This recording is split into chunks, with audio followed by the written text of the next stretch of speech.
Okay, welcome back to Chapter 4. I wanted to fill out the rest of Chapter 4 by going through the replication summaries for the other Baltimore classes of viruses. So in the beginning of Chapter 4, I covered Class 1, which was the double-stranded DNA viruses, but I wanted to talk about nucleic acid replication strategies for the other 6 classes, at least briefly. And I'll go through these just one at a time, starting with Class 2, the single-stranded DNA viruses. And these are viruses that primarily infect plants and bacteria, so not the focus in this class. But that being said, there are 2 families, Anelloviridae and Parvoviridae, that do infect humans. There's parvovirus B19, which is the cause of Fifth's disease, which causes a skin rash in infants and young children. Not usually many complications associated with that.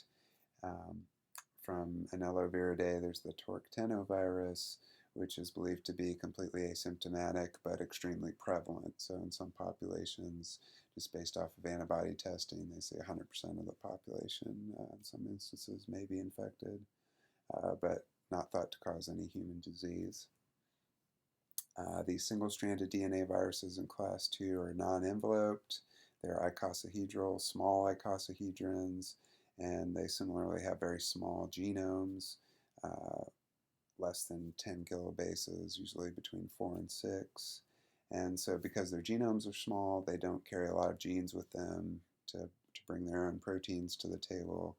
So they're pretty reliant on host cell enzymes to be able to complete their replication cycle. And so when these single-stranded DNA viruses get inside an infected cell, the DNA has to get into the nucleus where it's going to be converted into double-stranded DNA. And to do that, we obviously need host cell DNA polymerase. And keep in mind that DNA polymerase requires a 3' end in order to be able to build new DNA.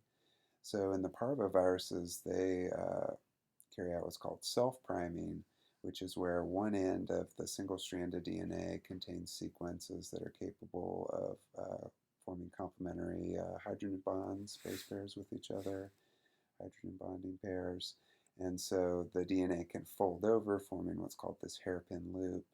And we now have this 3' end here, the DNA polymerase can bind to and elongate, synthesizing the rest of the genome, converting it into double-stranded DNA.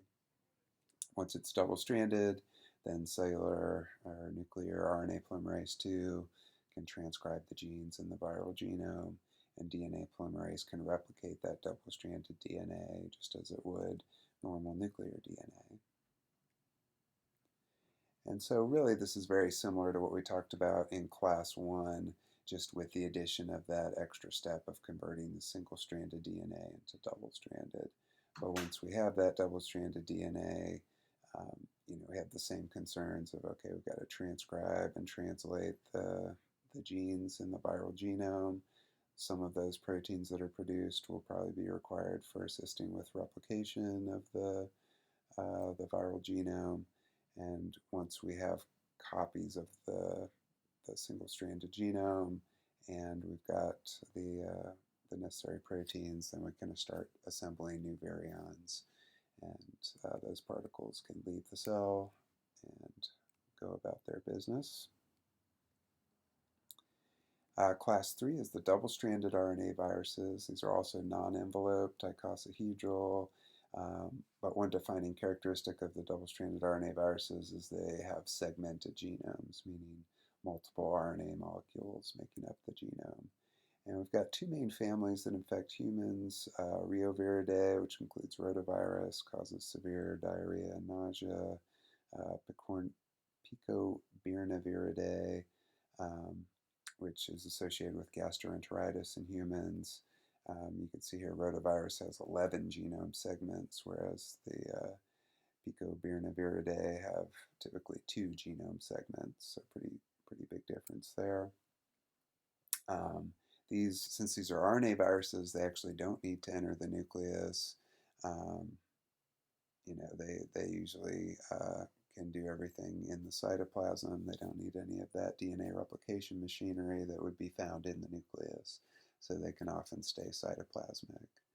Um, these, again, since these are RNA viruses, they do have to transcribe their genes, and they will usually rely on a virally encoded RNA-dependent RNA polymerase for that purpose. So RDRP for short. And that RDRP is usually brought by the virus within the virion.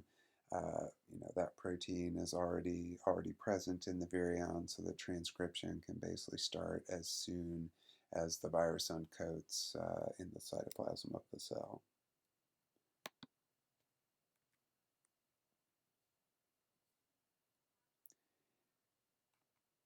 Sorry, let me go back to the flow chart here. I thought I had one more slide on this one.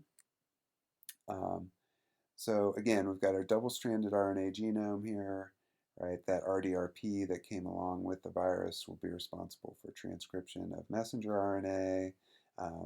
It will also make full-length copies of the RNA genome that then, along with the proteins, the viral proteins, um, can be assembled into viral particles.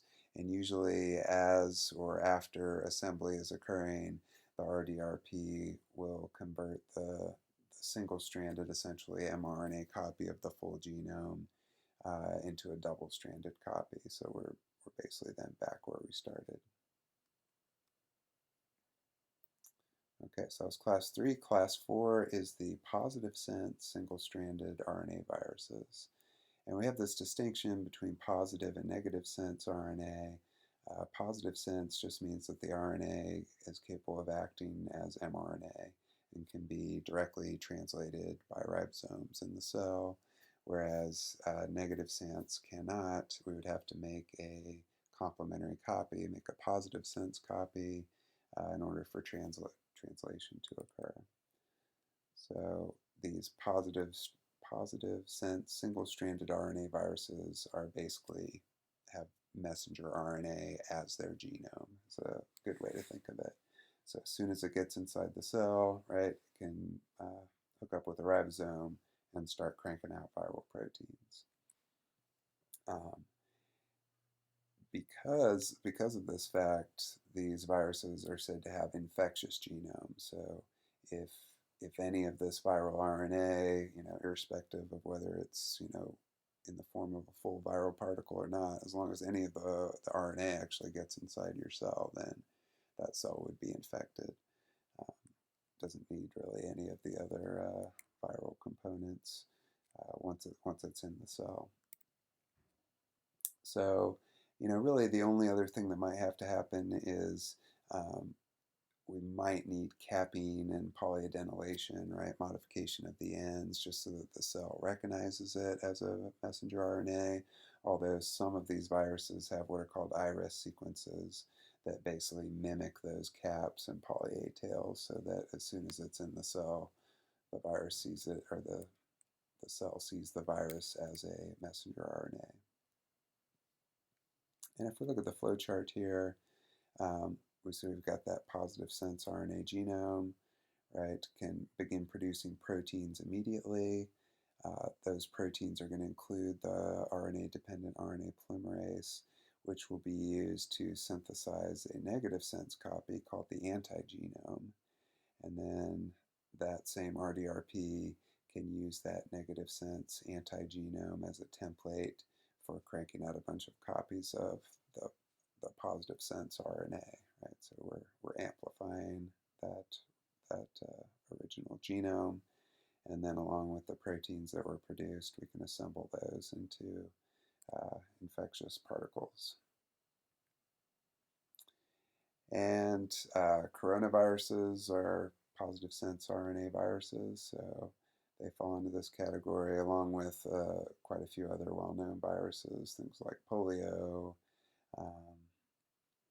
hepatitis E, hepatitis A, definitely some that you've heard of. Rhinoviruses also in that category.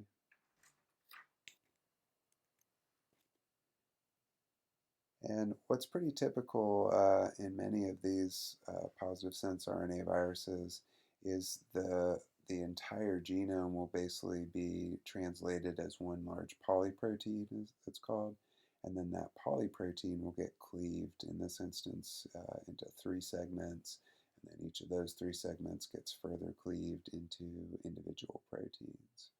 So basically just one long translatable messenger RNA, and then the resulting protein gets cleaved into its individual components.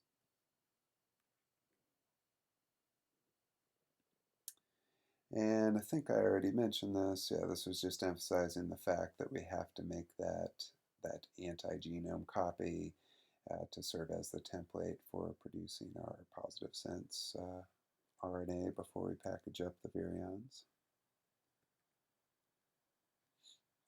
And so then the flip side of that coin is class 5, which are the negative sense RNA viruses.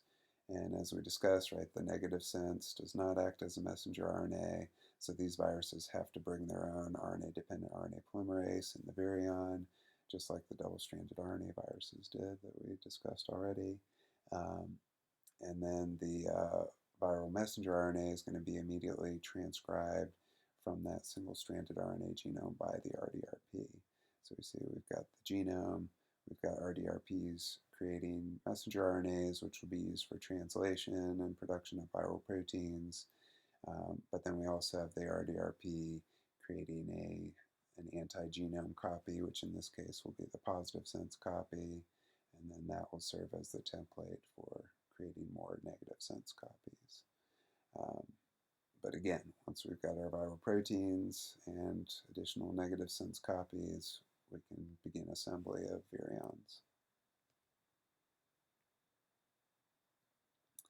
And we've got 6 different families of the negative sense single-stranded RNA viruses that infect humans. You can see those listed here, some famous viruses in this group. Stuff like influenza, Ebola, rabies, certainly ones that you've heard of on this list. And typically, again, these RNA viruses are not going to enter the nucleus.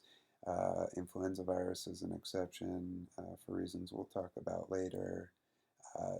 These guys typically are enveloped. They could be segmented or non-segmented, just depending on the virus. And they almost always have helical nucleocapsids, as you can see illustrated down here. You can see the RDRP is actually in this case attached to the end of the nucleocapsid protein, which are these blue circles here. There you can see the viral RNA wrapped around the nucleocapsid proteins. And so I will pause there and I'll pick this up and finish this off in the next section.